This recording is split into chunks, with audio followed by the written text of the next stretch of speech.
Hey everyone, it's me, Peter, which you could probably tell from the lower third, so I guess this introduction's unnecessary. Anyways, today we're going to talk about some of CCTV's cameras that are available to members. And maybe, just maybe, we can help you determine which one is right for your project. As fun as it is to come up with ideas for productions, it can often feel daunting to choose the correct tool for those productions. So today, I will break down the three main options we have in our equipment closet. Those include the iPad kits, our JVC camcorders, and the Panasonic GH5 mirrorless cameras. Let's start with the easiest to use, the iPads. Similar to many smartphones, these iPads have a camera on the front and on the back. The camera's functions are intuitive and automatic, making this ideal for beginners and less experienced producers. Essentially, all you have to do is open up the camera app and start filming. The iPads are great for vlogs, solo shooting, and more casual videos. Because of its ease of use, you can quickly get quality footage without thinking too hard. Hey everyone, I am using the tablet to film this vlog segment. It's very easy to use. I'm just walking around and looking between the camera and looking at my face on this big screen. Yeah, I don't think I want to look at my face anymore. Another cool thing about the iPads is you can both film and edit on them. All of the tablets have iMovie and LumaFusion, which are really easy to use. So after you're done filming, you can open up your footage in the editing software and edit it directly from the tablet. With our other cameras, you have to film the footage, put it onto a computer, and edit it from there. And the iPad is completely self-contained. And you can even animate on them if you're into that. So while the iPads have many pros, there are also some cons. Though possible through third-party apps, it is difficult to adjust exposure, white balance, and other manual camera settings. Because of all these automatic settings, it can be difficult in changing light environments, and sometimes can result in a very grainy picture or a lot of color shifting. If this doesn't matter to you, that's totally fine, but as you get more advanced, you may start to want to be able to control these things. Another issue with the iPad is there aren't a lot of high-quality sound input options. As you probably know, audio is super important. The internal mic is good as long as the subject is close to the iPad. But the further away the sound source is, the worse the audio becomes. So this is what it sounds like when I'm pretty close.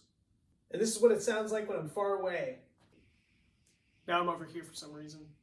Another thing to note is the battery life. Though iPads have a pretty good battery life, unlike our other options, they do not have interchangeable batteries. This could be a problem if you want to film a longer event. Another option is you could keep the iPad plugged in, but that can be a bit of an issue for mobility.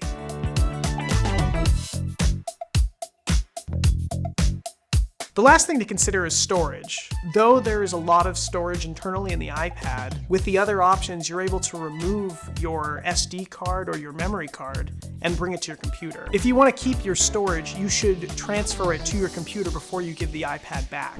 But yeah, the iPads are great, specifically if you value convenience and simplicity over manual control. Once again, I would recommend this option to beginners or anyone who wants to make casual, quick videos.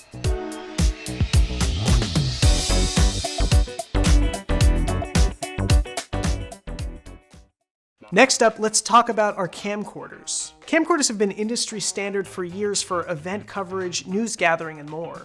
Camcorders are workhorses. They're built like tanks and can last for hours on a single battery. Here at CCTV, we use the JVC GYHM600U.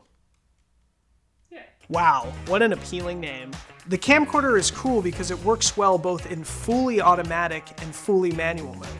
So if you're a newcomer, you're covered, just flip it on to full auto. But if you're more experienced, you can manually set everything to your taste.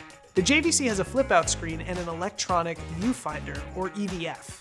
I tend to use the EVF when shooting outside in the sun, and the flip-out screen for indoor filming. There's also dual SD card ports for memory. Another great thing is the Pro audio ports. It has two XLR inputs, so any industry standard mic can be plugged in directly. Then there's the batteries, which though bulky, can last a decent amount of time. To get an idea of the image quality, let's do a vlog test. Hey, this is Peter here, vlogging with the camcorder.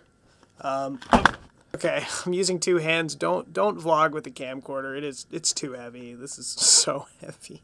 So yeah, these cameras are really big, so you probably don't want to vlog with them. But what they are good for is long event coverage, run and gun style shoots, and news gathering. These camcorders are super reliable and built like a tank, so if you need something that will do the job, these are great. However, there are a few main cons. They're pretty heavy and bulky. They take a little bit of training to get comfortable with. The image is pretty good, but in my opinion not as sharp as our mirrorless cameras. With that said, I would recommend these cameras to producers with a little experience, who are interested in filming run and gun style shoots, news packages, or long event coverage.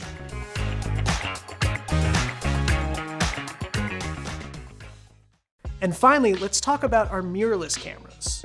Mirrorless cameras have become standard for prosumer filmmaking. The image quality and functionality of these ever-shrinking cameras keeps increasing. In fact, we're using a mirrorless camera to film me right now.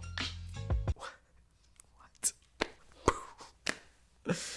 At CCTV, we use the Panasonic Lumix GH5. These cameras are best for experienced shooters looking to create short films, documentaries, and more. The GH5s have a bunch of nice features and can shoot resolutions up to Cinema 4K. Like the JVC, there's both a flippable screen and an EVF. Also like the JVC, there are interchangeable batteries with good battery life and 2 SD card slots. You can rent a headpiece that will allow you to attach XLR ports to the camera, and the sound quality is very good. Alright, and this is the Panasonic GH5. Yeah, just doing a quick vlog test. Hope you're all enjoying the video.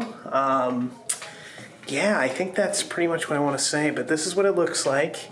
And I'll see you back at the other shot where I'm talking more in the studio. Okay. So I'm guessing you can tell I'm pretty partial to this camera. I really like the picture and all of the features, but it's not perfect. The main drawbacks are, it takes a little bit of time to get used to. With the many manual controls and additional functionality, there's a lot to wrap one's head around. The autofocus is not very good. I tend to keep these cameras in manual all the time, so if that's the style you like to shoot, this is great. The auto functionality in general is a little tough, so again, if you're a beginner, this may be a difficult camera for you. And lastly, it's not ideal for event coverage, as the battery doesn't last as long as the camcorders. This is definitely a camera that is at its best with experienced producers. So if you don't know much about setting exposure, or haven't worked with a mirrorless or DSLR camera before, this may not be the right place to start. But with a little work and some time spent learning, this camera is awesome.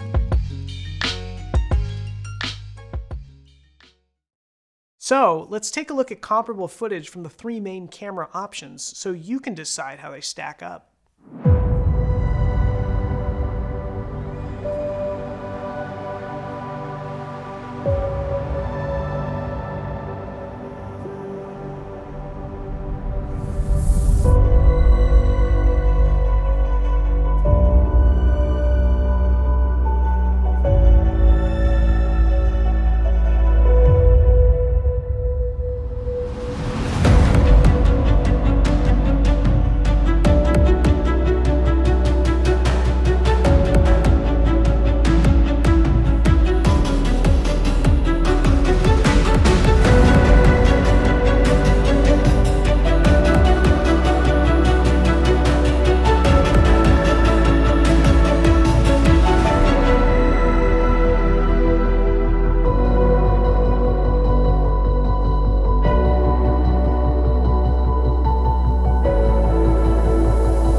So to wrap up, here are my recommendations. The iPad is ideal for beginners, easy to learn and super convenient.